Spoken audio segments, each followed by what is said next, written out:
welcome everybody to this month's DRC meeting. This is to go over the cases that are on the agenda for the October 7th Planning Commission meeting. That's at 5 p.m. held in the council chambers here in the room that we are this morning.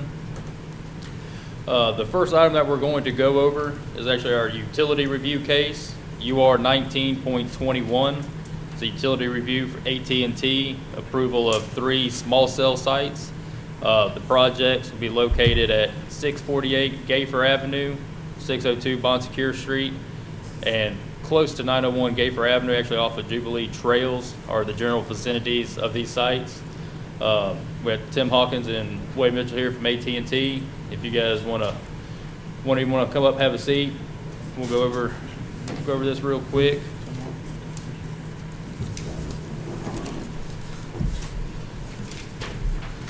So these are real similar to some cases that we have previously just approved last year, or at the beginning of this year, excuse me. These are 3 additional sites that we're going to be adding. Went and looked at these sites. Apologize for not getting anything to you before the meeting on the sites, but there's nothing major about them. The first site that we'll go over, Tim, which drawing are you looking at? We can go to structure 30. 648, yes. So the proposed location for this one was at the corner of Patlin and Gayford. And would like to look at the possibility of a co-location. There's some existing overhead power and poles there that I'm gonna get with Mike Allison, electrical superintendent, the beginning of this week to go out and have to measure to see to make sure that the height that the equipment needs to be, that we can change out those poles or make that work for it. This is right in the corner, right in the middle of a residential neighborhood. It's all zoned R2, and we're trying to avoid having more utility poles than needed there. Sure. And we did the same thing with the previous cases, and we were fortunate enough to be able to have a lot of co-locate possibilities, and you guys were very cooperative and able to work with us on that. So we're going to look at some sites. I took a couple pictures that I'll email you after this morning of some sites, and I want to get Mike Allison to make sure that the poles, if you look on your drawing, right across the street, still on the south end, is just a utility pole. I think it really only had guy wires and maybe just another media line on it, whether it's cable or phone line that was attached to it. I think the diagonal across the street might have been a main pole. That's, I don't know, I'm not in the electrical department, but has the secondary or primary wiring on it that we might not be able to co-locate. But the one diagonal, I think we could definitely put a new pole in there if needed, if it wouldn't work for its existing structure, and use that for a co-location possibility. Sure, that'd be fine by us. Okay. Jeremy, do you have any comments? No, yes, no. Like you're talking about, it's probably not going to be across the street on the north side, but that other one does seem to be that pool pole. Yeah.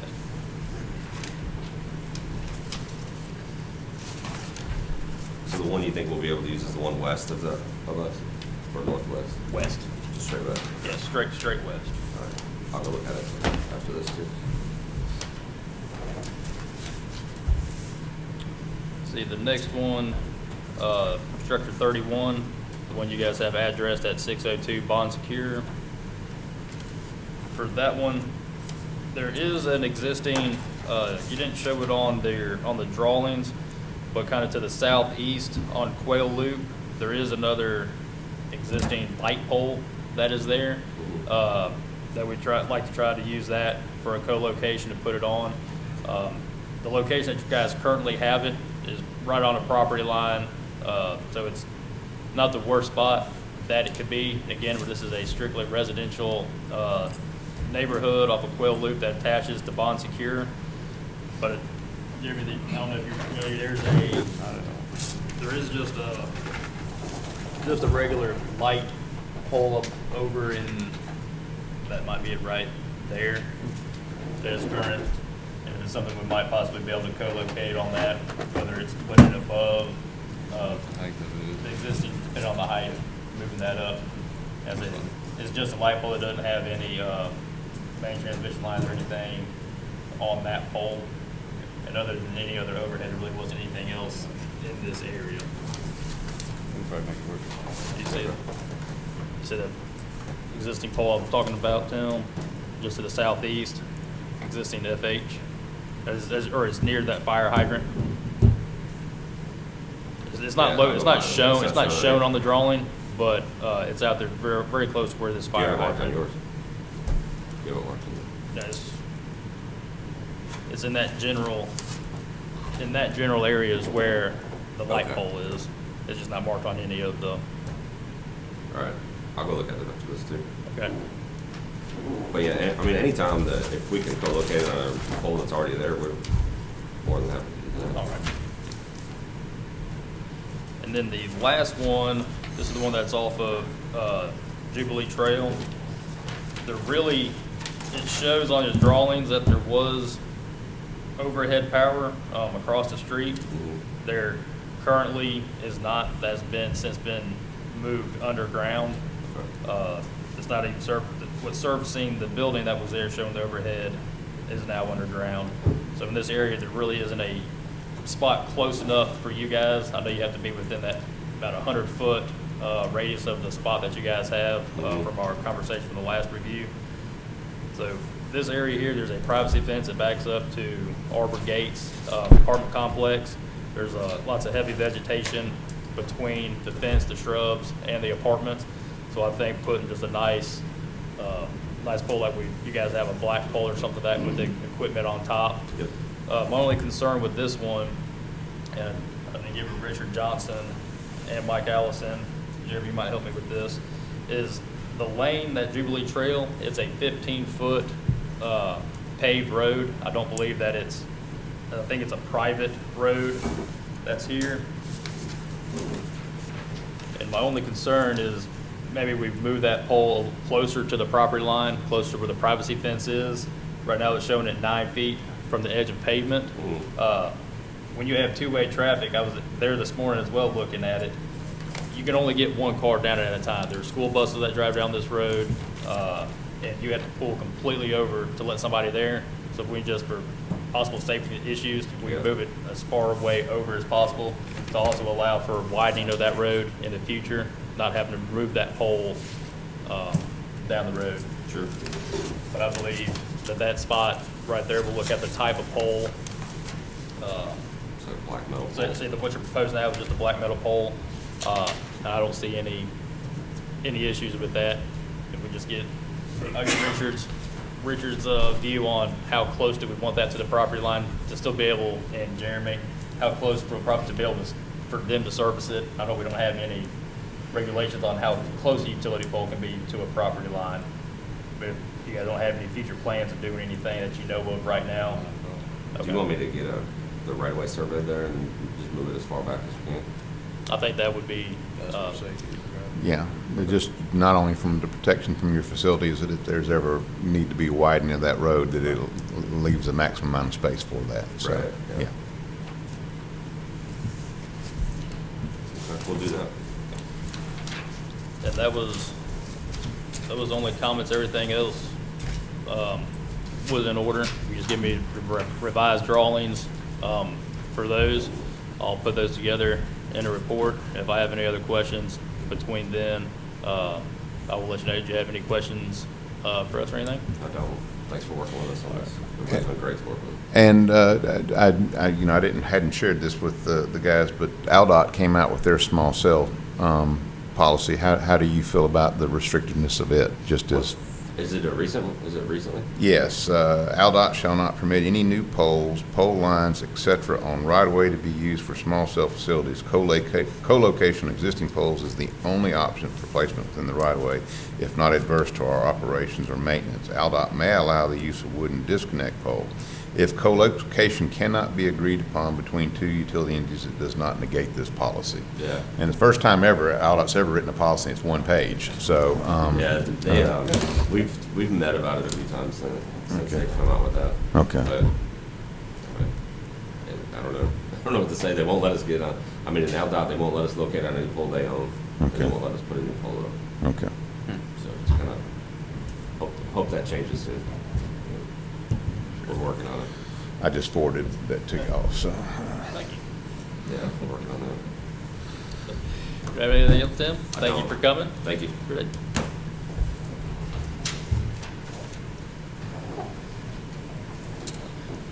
All right.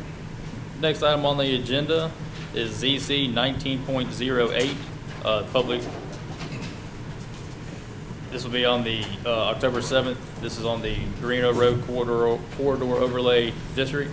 Hunter, did you want to mention anything about this? It's been talked at length in previous meetings. Yes, we do have a special meeting on September 10th. That is not a meeting to take action, but more public discussion on what might be proposed for the October 7th. Fantastic. Next item is ZC 19.14. It's a public hearing at the request of Wendell Barnhill for an amendment to the East Park PUD. The property is located on the north side of Parker Road, just west of US Highway 98. We have Mr. Tom Granger with Sawgrass Engineering with us today. Hunter, you're reviewing this case as well. I'll hand it over to you. Yes, this is an existing, it's an amendment to an existing PUD, and I think pretty much consistently you're making a case better. We've got lower density, less roads, more green space. There's not too much that I see catching. There is an existing cell site, and I believe which has some new requirements if you were building new, but because this is amendment, it's an existing nonconformity, and I think that's been addressed with the easements that were going to be established. There was also a little bit of confusion on whether one lot in a previous PUD was included. That's going to be cleaned up and going to be proposed as commercial. I saw the dimensional requirements are going to be using B2, but there's not a use, so that's something we need to talk about and kind of choose use from one of the underlying zonings, and because this is a PUD, you can add or strike out any of those as you propose, and Planning Commission and Council has the right to do the same. But we will need to kind of include that in the proposed PUD. Let's see, there was a couple of small notes on, I'm assuming your intention by saying no accessory structures will be allowed also includes accessory dwellings. Correct. Just to be clear and explicit, I think, and because we have two definitions in our zoning code, to add accessory dwelling to that note as well.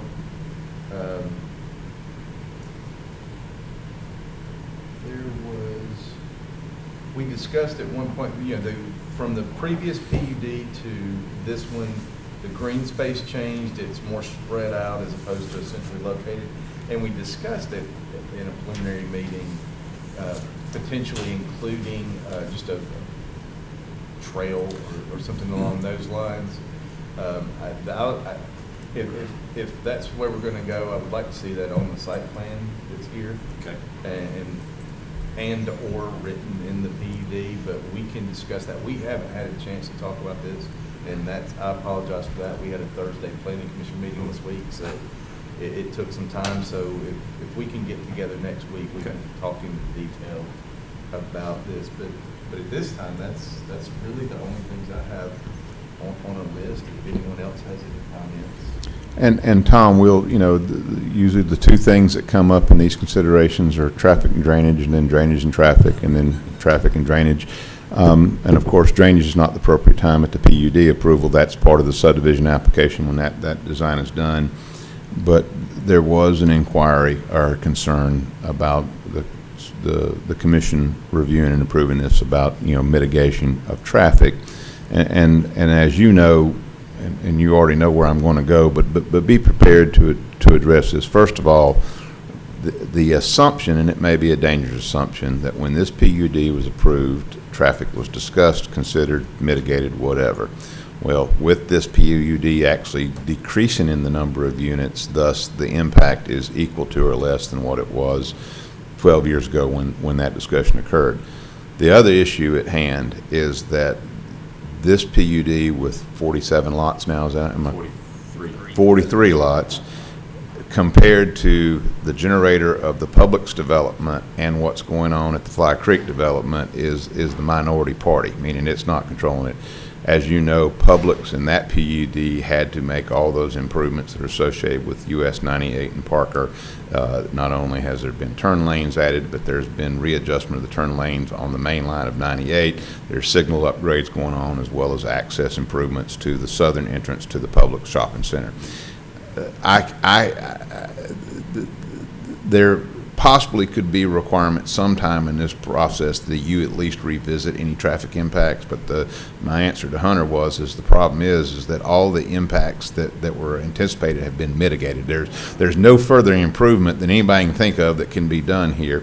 The expectation is that you're going to continue to maintain not only connection to Parker, but you'll have that secondary connection that will get you back to 98 via the commercial that's fronting 98. So my answer is that I don't think there's any bearing or weight on you to do anything, and the only possible consideration would be, well, would a left turn lane off of Parker into this development be justified? Well, one, there's not enough room, and two, I don't think the numbers would ever warrant it. But that may be something to be prepared to at least discuss to the Planning Commission at that time. So.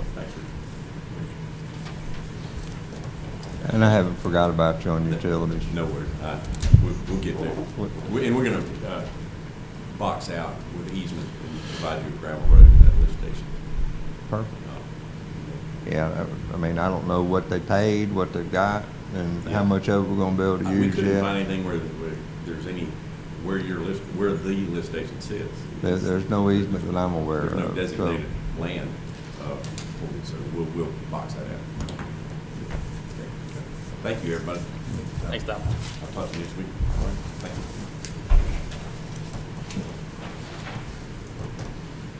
you. Next item on the agenda is ZC 19.15, public hearing at the request of Rosetta Wasp and Mildred Brown to rezone the property from R2 medium density single family residential district to B3B tourist resort commercial service district. The property is located at 309 South Ingleside Street. We have David Deal with SE Civil with us here today. Hunter, this case you review it as well. So, quick overview on how we got here. This was initially going to be planned as a board of adjustment case. Unfortunately, the use is not quite allowed as it's drawn up. So, to have a restaurant on this lot as presented is going to require rezoning. So, this lot is currently R2, and we looked at the allowable zones that allow restaurants, and this seems to be the least impact. However, there's still some uses in there, and I think that's the only thing to be prepared for. There's still some uses even in R3B that may cause some, because it's a rather large lot, there's some empty land on this lot, so I'm not as concerned about the restaurant, but how it could be used in the future may be something to be prepared to discuss.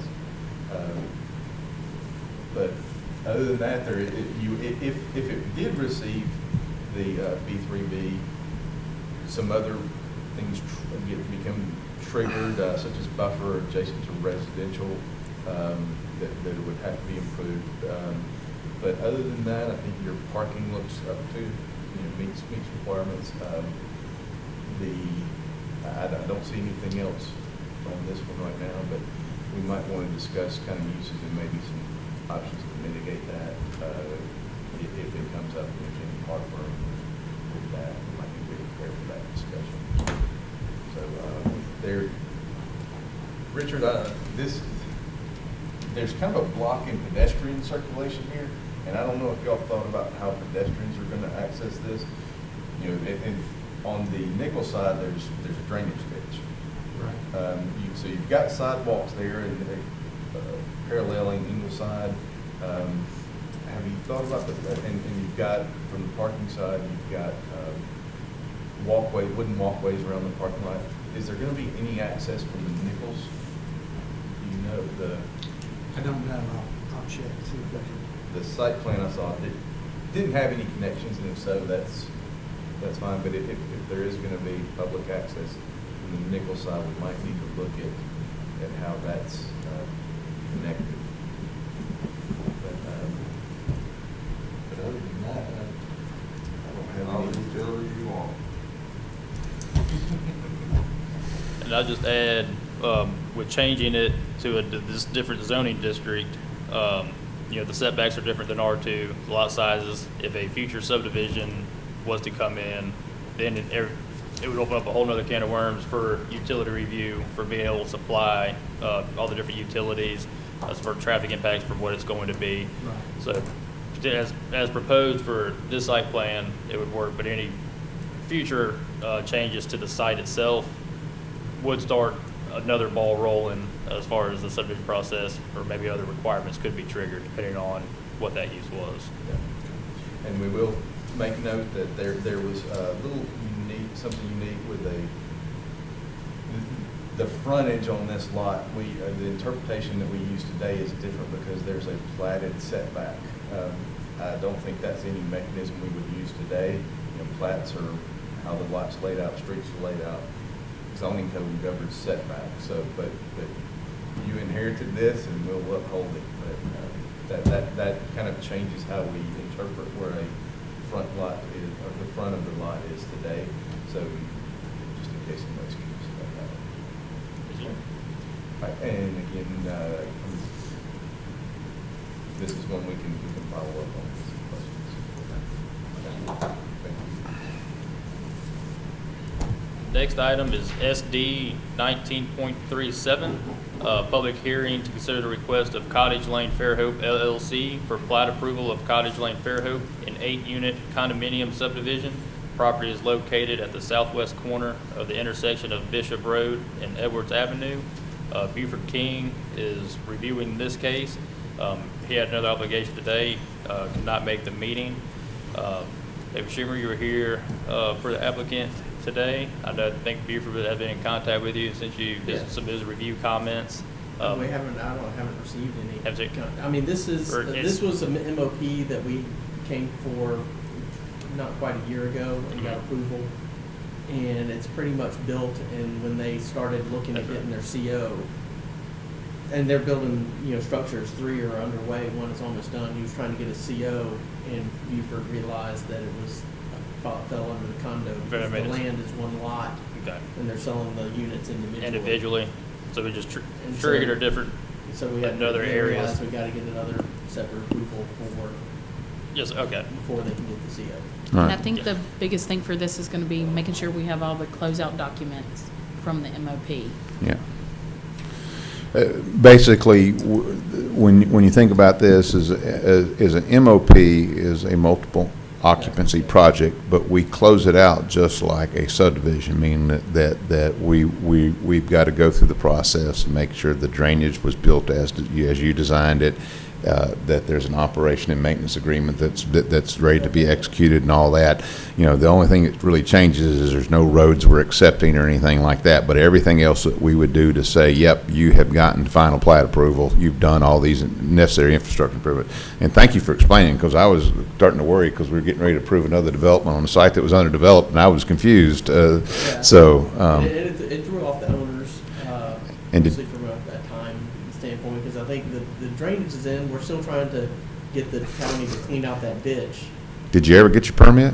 No, and well, they're doing a 3-car Monty thing over at the county now. They're moving subdivision, all the engineers, the subdivisions are going out of highway. And so Seth and everybody is going into design, and the subdivision stuff is going under planning and zoning. And then, so every time we call somebody, they're like, well, that's not me anymore.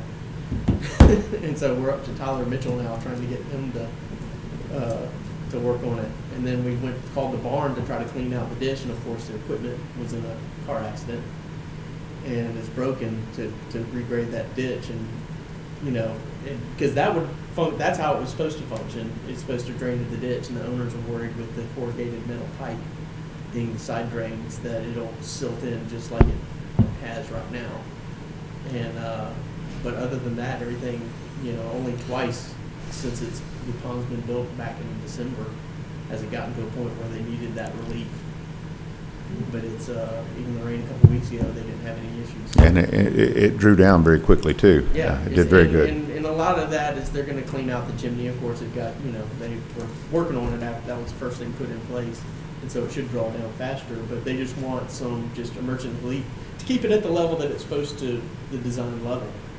But it's a completely infiltration system. Right. You know, it just has to where if we get, you know, 12 inches of rain over 3 days, it's not it's not going to suck it down that fast, and it's supposed to hit a certain level, which is more than the 100-year, you know, infiltration amount for a regular storm.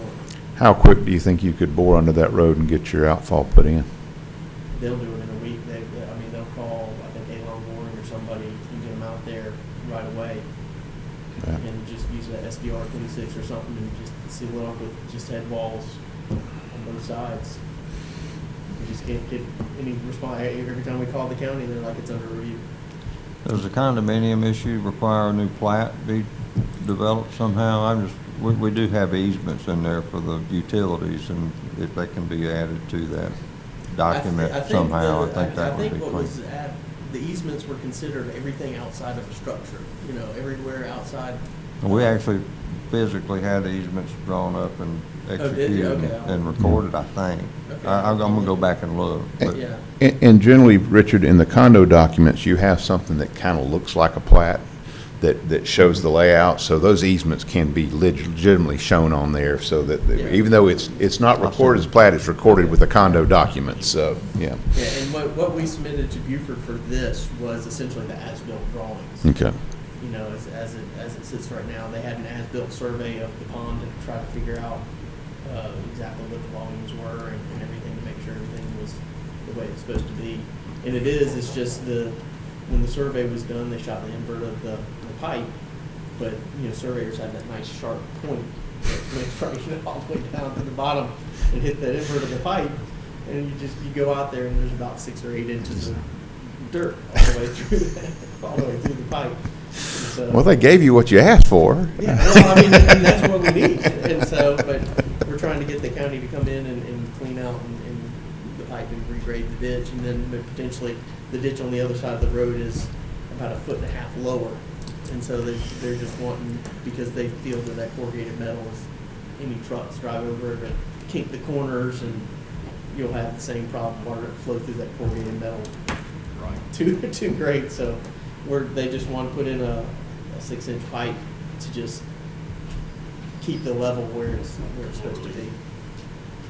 So, but other than that, I mean, it's just straightforward. But we'll get to all the other closeout docs. I think they were working on that as part of the as-built and CEO Right. process. And Buford will be in contact with, he'll be back Monday. And I know he's done a review of the case, and there's not that much to review. It's more just a paper case of getting the paperwork put together and getting it in a row. And then we'll see you October 7th. Okay. Thanks, All right. Dave. I appreciate it. Thank you, David. Next on the agenda is SD 19.38, public hearing to consider request of Barbara Stabb for plat approval for Stabb subdivision, a 2-lot minor division. Property is located on the northeast corner, the intersection of Bancroft and Pine Avenue. And with David Deal with us with SD Civil today. And Dave, this is a fairly routine 2-lot minor subdivision. There's not really a whole lot to it. A few comments I have, and I'll give this to you. If we just locate or put the drainage and utility easements for the front, rear, inside, being a subdivision. And Richard, you know, typically, usually a 10-foot across the front and 15 on the side and rears for the subdivision. And then the interior lot line would be 7.5 feet each side. One thing, Dave, since the way this property is, there's already existing structures on the site. we need to locate the existing utilities and show them on a survey to be sure that lot 2, there's nothing running from lot 1 that's servicing lot 2. We've run into that on replats before where we've subdivided one piece of property and then come to find out the power's running across and there's no actual easement for lot 2 to be serviced going across lot 1. So just, I know it shows the water meters, just to verify that there's nothing going across those property lines that would need to have some other type of easement written into it. Add a note saying that the property is within the central business district as well. We need signature blocks for electric, AT&T, and then we'll need to show the minimum finished floor elevations. And then the only thing I saw was as a condition of approval would be just that the building is removed. It's shown on here that it is to be removed.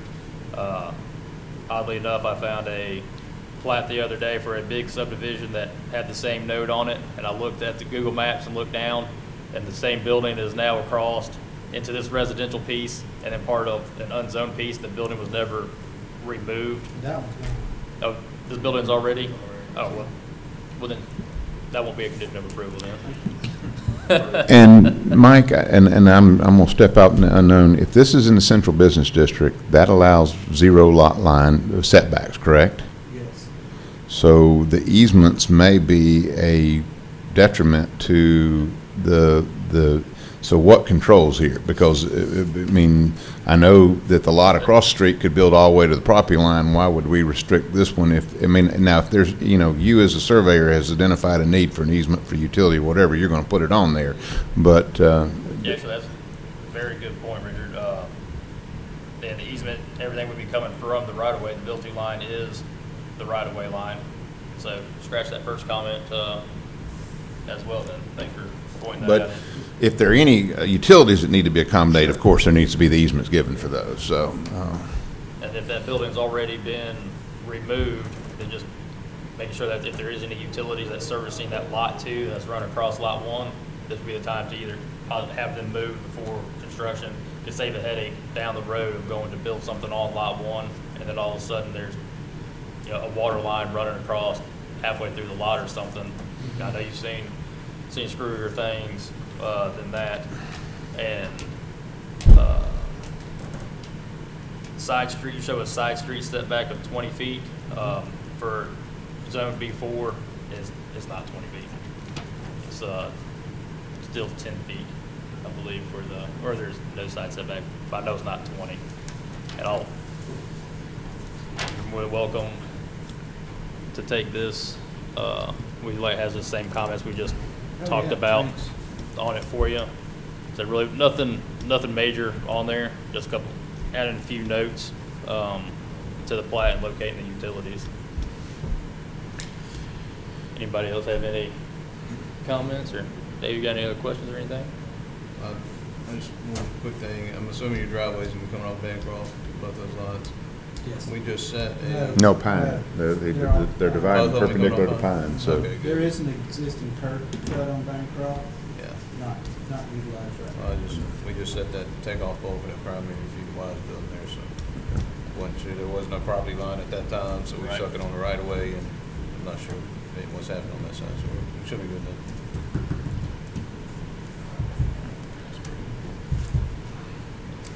All right.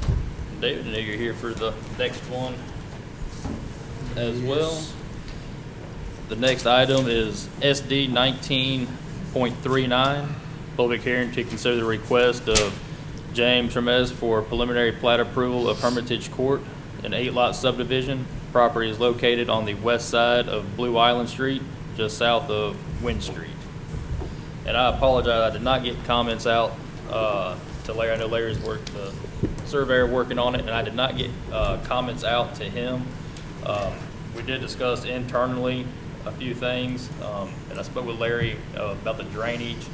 Mr. Johnson will be able to speak to this a little clearer than I can. And we're going to hopefully meet with Larry early next week. Everything mathematically and per our regulations, Larry's done spot on. But the biggest challenge with this piece of property is it receives a massive amount of off-site water.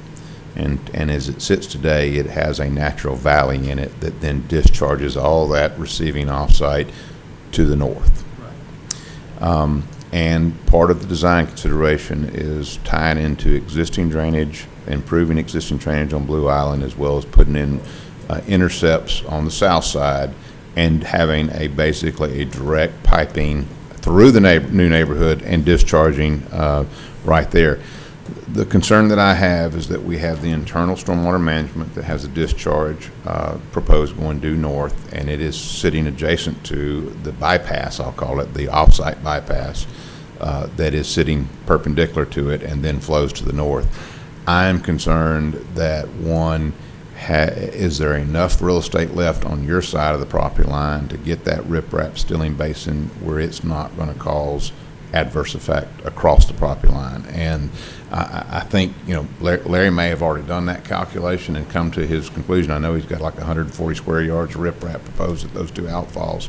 But the scary part to me, perception sometimes becomes reality, no matter how good it's engineered, that, well, look at that pipe, it's putting all this water on me. Well, all that water was still coming on you, it just flew through a gully before then.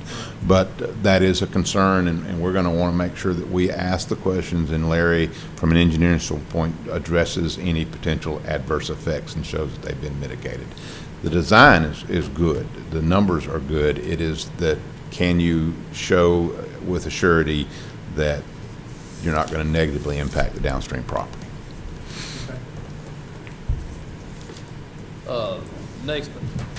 Next few things, some of the lot sizes, the lot width, it's all zoned R1, and the lot width is measured from the setback line. Some of those corner lots that are back next to the hammerhead back there, just scaling them in, trying to get where that 100-foot was, look like it's further at the very backside of the setback line. So I'm gonna have to get an interpretation from Buford on. Which ones? Are you talking about 4 and 6?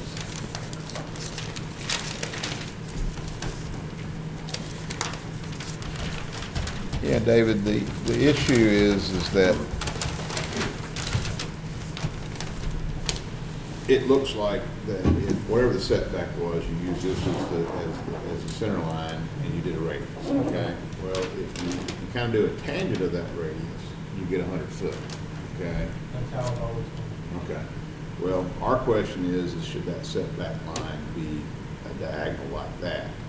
Because theoretically, if your setback line is here, somebody could have a house that has a courtyard entrance or something like that. So you could end up with a building here that really is beyond the 100-foot width of the lot of the setback line. And that- Yeah, well, I've done that all the time. I mean, anytime you got a lot that's on a curve and do the width of the tangent or that one's more noticeable than a lot of them, but Right. that is how it works out sometimes. Well, it may be handy that if you just maybe just drop a PDF to him showing, hey, here's how these were measured, that should demonstrate that there's 100 foot there. So, and then we'll let Buford adjudicate it. Not on cul-de-sacs and on curb lots that have weird setbacks, trying to figure out, well, where was this 100 foot? Yeah, that's another good example, cul-de-sac, when you Where- put the where's- tangent across where is there, you're this- gonna have those areas. Where's this measurement taken from? So we just get a copy showing. Because the setback limit is not to the tangent, it's to the setback. The rule is not that your setback has to be back where the 100-foot measurement is.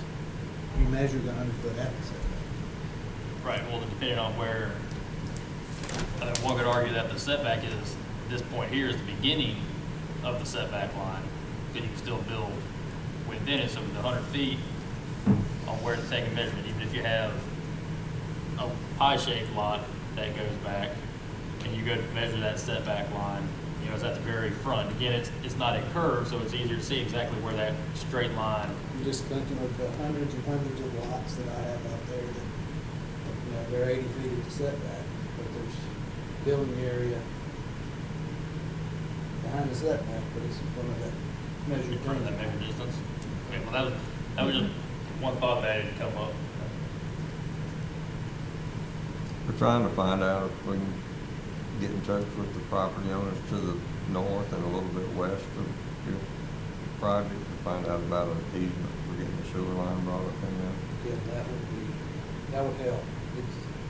That'd be I good. mean, I noticed there's a swell on the very back side of the project that, you know, I don't know if that's gonna affect having a manhole and a utility easement on that, what would be the northwest corner, and then extending that easement We could make it back work. to the east. We could make that work, you know, if you were going to get that. Because this thing is, the cost on this thing, as you can imagine, right now is unbelievable. Per lot cost to develop these things. They would have to sell them for gold to make it work. A little bit of help. My next concern, which I'm still looking into, is the right-of-way width of the road being 40 feet. Typically, the roads for local streets are at 50 feet. That lanes that are servicing like the backs of alleys can be smaller than that 50 feet. And I'm still going through the regulations, we're trying to figure out exactly where a 40-foot, the review I've done so far, looks like it's gonna need to be a 50-foot right-of-way, not a 40-foot. So I'm wondering where the 40-foot came from. Or why 40 feet and not 50 feet?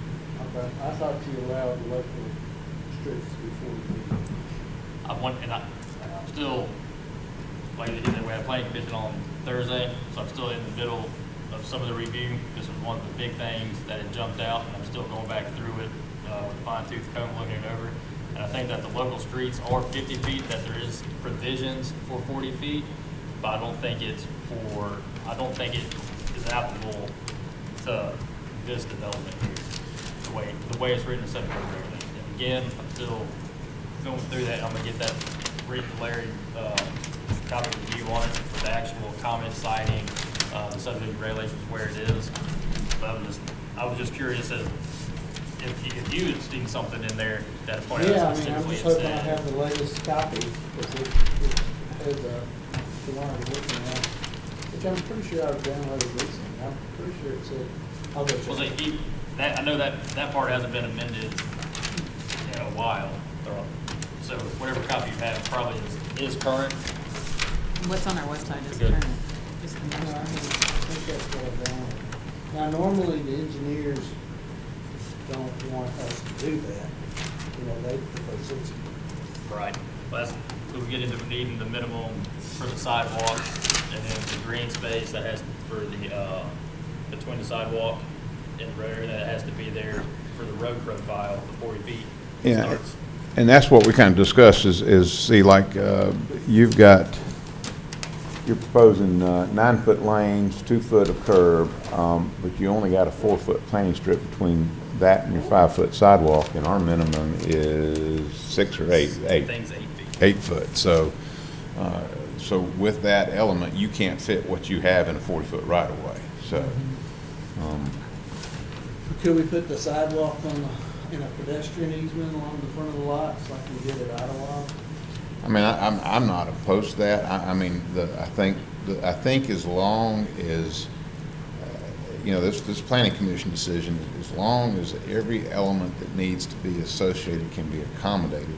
And, I think the only thing I am concerned about is I realize that you've chosen, which I applaud you for this, to stay with an R1 zoning, which is in our world, this day is a big lot, and people like, there's an encouragement to avoid the 6,500 square foot lots and things of that nature. So, if putting the proper size or the required size right away in reduced the number of lots, then I'm very leery of supporting something that and I realize on a small subdivision, your opportunity costs are a lot higher per lot than it is for a big one. And I realize economics have to be a consideration in everything, but I do have concerns about that. But you, as representing your applicant, can ask for anything that you want. At the end of the day, what we're looking for is, do we have infrastructure we can service and rights to service it that meets the objective of our design appearance that we set forth, and that is having that planting strip between the sidewalk, having the 5-foot sidewalks, having a proper and safe road. you know, it's a planning consideration, and it's one of those things is I'm just worried about slippery slopes. That'd be the only thing, because basically by shifting function of a right-of-way onto the lot, you're preserving the lot size, shrinking the right-of-way, but also maximizing the number of lots, and I'm concerned about that. That is a concern. Fair enough. Now, I know our subdivision regulations seem to not like cul-de-sacs. I think there is language in there where if it's a dead-end street that's not going to have any future connectivity, then cul-de-sacs are allowed. And not to speak for Richard, but I think Richard, for use of getting in garbage trucks and fire rescue and things like that, the hammerhead makes it difficult to supply that. Now, I know it's not impossible, but was the hammerhead design because of the subdivision regulations? I know Larry has mentioned. It's an option in your subdivision. Yeah, it's actually a mandated thing for typical truncation of streets. And listen, I'm fine with the hammerhead, and I realize in this arrangement it probably works best for y'all as well. One of the things we will require is just to demonstrate that the turning movement can be made by a typical service truck, such as a garbage truck, and Larry's done that before. So, and it looks to be the typical size that accommodates that. So. All right, the next thing I had on here was sidewalks, which had to do part with the width of the road, and then depending on, I'll get back with you on if it could be the 40 feet or if it has to be the 50 feet on that with the sidewalks. Yes, about the pedestrian easement, that can be done for the sidewalks. There's nothing restricting that. I've seen it done before, so that would not be an issue there if that's what needed to be done. The last thing I had written down is the green space, and I printed off the green space regulations off the website to hand you, and I left them sitting on the printer on the way out. When I get back, I will email those over to you. I'm sure what they say is for the calculation for the green space, you have to remove the right-of-way, retention and detention, and use that acreage to calculate the density. And the regulations that you have printed off, because this was a recent change back in April when this green space was amended to use the net density base calculated off of this way. To get the units per acre, and then 0 to 2 units per acre is 10%. I think 2 to 4 is 15%. Anything greater than 4 jumps up to 20%, I believe, is what it is. But I'll email those to you. But looking at the calculation for the green space here was using the entire site unit per acre count. So we'll need to see what the unit per acre count is, removing the right of way and detention and retention, to see what the required green space is going to be. I don't know if that's still going to stay at the 10% that it is currently, or if that's going to move it up to the next level and require more green space. It's going to jump to the 15% from not. Wow.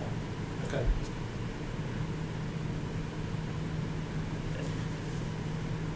That was all that I had now, and I'm going to send, most reviews have been done on it that I've seen, and I'm going to send a hard copy to you and Larry both on it, on what we talked about today and the other things that may have come up that Richard's working on. The utility department trying to see about another easement through the other property for the sewer to try to hopefully help on that That'll front help a lot. there. And then once I'll get all this written down and send out to you and Larry. And now, if the property owner knows the people that own the property and has a better way to find out if an easement is something they can offer. Don't feel like you can't have somebody else to help do it. Okay. Right I now, we're think going I've off the said tax Larry. records, trying to send them, letters in the mail to get them contacted. As far as we know right now, I've not had a response back from them. So, any help that the owners of the property might be able to lend, even if they know a guy who knows a guy who knows them, might be an avenue that would be beneficial. I think Larry has the easement document that I've prepared for that. Okay. And the letter that kind of, explains what we're trying to accomplish. And we'll continue to try to find them too, but in Houston, Texas, and I'm not sure the address is complete from when I get on the tax record. You know, it hadn't come back to us yet, but, you know, it's undeliverable, but that can take a while sometimes in itself. But nobody else has any questions? Anything, Dave? Nope.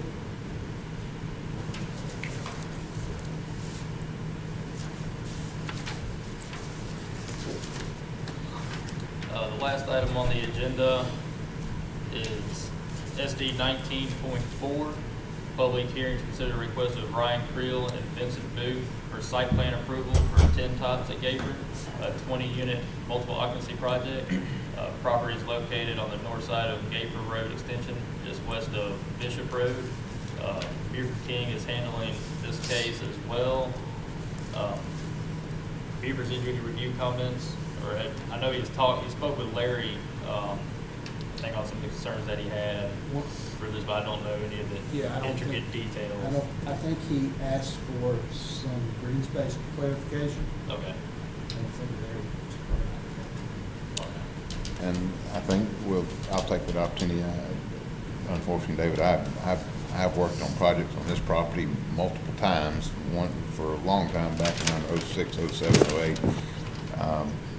Again, the greatest concern that I have is that the nearly northern 2/3 of the property, there is a natural grade break there.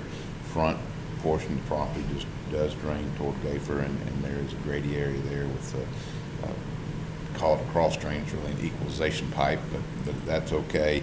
And there's no doubt that Larry in his design has incorporated the LID and detention and things of that nature. But that discharge point at the northwest corner is concerning, because I've been down this road before, and I think part of going down that road is there was an easement eventually gotten for this piece of property that goes due east to Bishop Road. And the ultimate solution was the outfall would go to Bishop and then drain down that way, because there was a pretty adamant position of the property owner, Koch, I think is his name, to the north, that it was not fair to have development just discharging onto his property without easement right. And I'm sure his position hasn't changed. And again, I know there is somewhat of, on the property immediately west of you, there's a little grady basin back in that corner. That water just kind of goes there, and then when it finally gets enough, it does flow to the north. I know that. But it's not a real defined channel until you get further into that property down there at Dyer and Bishop. But those are concerns that I have, that adverse effect. Not with the design on the site, not with the stormwater management system, the LIDs. It's just that is a concern. And I've had this conversation with Larry, and he was, aware of it. And I'm sure that when we meet with Larry on this subdivision on the Hermitage Court, will probably be a discussion with Buford. Maybe we'll bring him in as well and talk about the concerns on this one as well. I know Larry was emailed from Buford a list of things. Bulk of it was what Richard just kind of described there, the drainage and some of the BMPs. Timber might have had a few comments for that, but I think Buford has been in touch with Larry, talked to him last night, and they're on the same page of, they know there's a little bit of work to be done, but nothing that they're not going to be able to handle and get worked out. And on the utilities, I sent Larry some marked up stuff about the water. Okay. And then the easement he's showing, and we tried to track that instrument number that's referenced on that drawing, and I don't see where there's an easement embedded in that instrument that actually matches where that location is. And I may be wrong, but I'll check it. We we'll got find this out. survey from somebody else, so I don't know. I think that easement is the right place for the easement, and but I don't know that it's part of that instrument that is on that document. Okay.